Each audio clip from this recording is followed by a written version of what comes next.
देश को आजाद हुए 77 साल हो गए हैं। इन 77 सालों में देश में काफी कुछ बदल गया है। आजादी के वक्त हम 34 करोड़ थे, आज आबादी 137 करोड़ से ज्यादा है। उस वक्त आम आदमी की सालाना कमाई 274 रुपये थी, आज 1.25 लाख रुपए है। हेल्थ, एजुकेशन, खेती किसानी और क्राइम समेत और किन किन मामलों में देश कितना बदला है। जब हम आजाद हुए थे तब देश की आबादी 34 करोड़ के आसपास थी।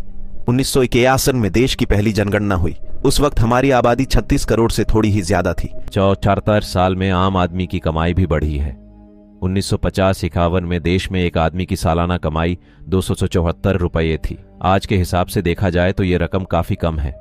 आज 274 रुपये में महीने भर का मोबाइल डेटा प्लान भी नहीं आता, लेकिन उस वक्त एक आदमी की साल भर की कमाई इतनी ही थी। आजादी के बाद से अब तक देश में प्रति व्यक्ति सालाना कमाई सैकड़ों गुना बढ़ गई। 2020-21 में प्रति व्यक्ति औसत आय 1.26 लाख रुपए से ज्यादा रही थी। ये आंकड़ा और ज्यादा होता अगर कोरोना वायरस नहीं आया होता। एक अनुमान के मुताबिक आजादी के वक्त देश के 25 करोड़ से ज्यादा लोग गरीबी रेखा से नीचे थे, जो उस वक्त की आबादी का 80% होता है। हमारे देश में 1956 के बाद से गरीबी की संख्या का हिसाब किताब रखा जाने लगा है। BS मिन्हास आयोग ने योजना आयोग को अपनी रिपोर्ट दी थी। उसमें अनुमान लगाया था कि 1956 में मेन देश के 21.5 करोड़ लोग गरीबी रेखा से नीचे थे। गरीबी रेखा के सबसे ताजा आंकड़े 2012 के हैं।